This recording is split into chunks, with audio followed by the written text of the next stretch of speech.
Iraq overall is dominated by a rather conservative cultural milieu.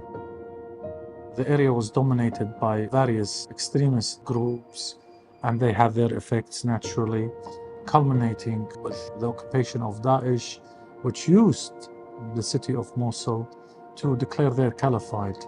And the years that ISIS occupied the town, of course, had its negative impact on the communities. The visible scars of multiple conflicts in Iraq aren't easily missed. What's not so obvious are scars on young minds. These are traumatized communities, conflict-affected communities, where trauma is widespread, but it's also a taboo to talk about. Rebuilding homes, schools, and clinics may be relatively straightforward, but what about rebuilding war-torn hearts? Where do we begin to build peace that lasts in a community scarred by a long history of violence and aggression? We start with young people. We start with art. We implemented a rather important project, very effective, which was Arts for Peace. So knowing it's a taboo, we used art therapy, where it's not obvious that they are healing through receiving psychological treatment, but it's through arts. We targeted youth of both sexes, females and males, in West Mosul and in Hamdaniya district, where we capacitated them on creative arts, such as music and drawing, provided them with a space and platform to engage their local communities to tackle very important issues such as child marriages. Where music once outlawed, the sound of instruments playing in public spaces is a transformational experience for creatives like Nora Bashar.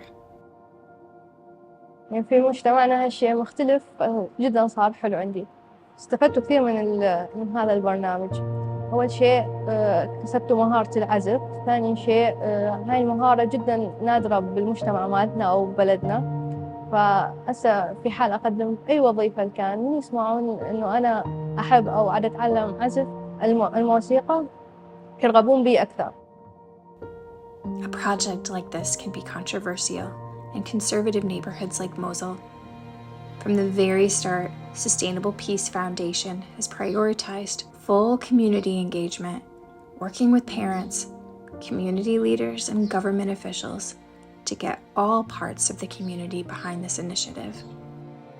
For example, there were young women that were prohibited from their families to participate in such activities. So we met with their parents. Sometimes we engaged the school principals, the local religious or community leaders to meet with their parents and convince them.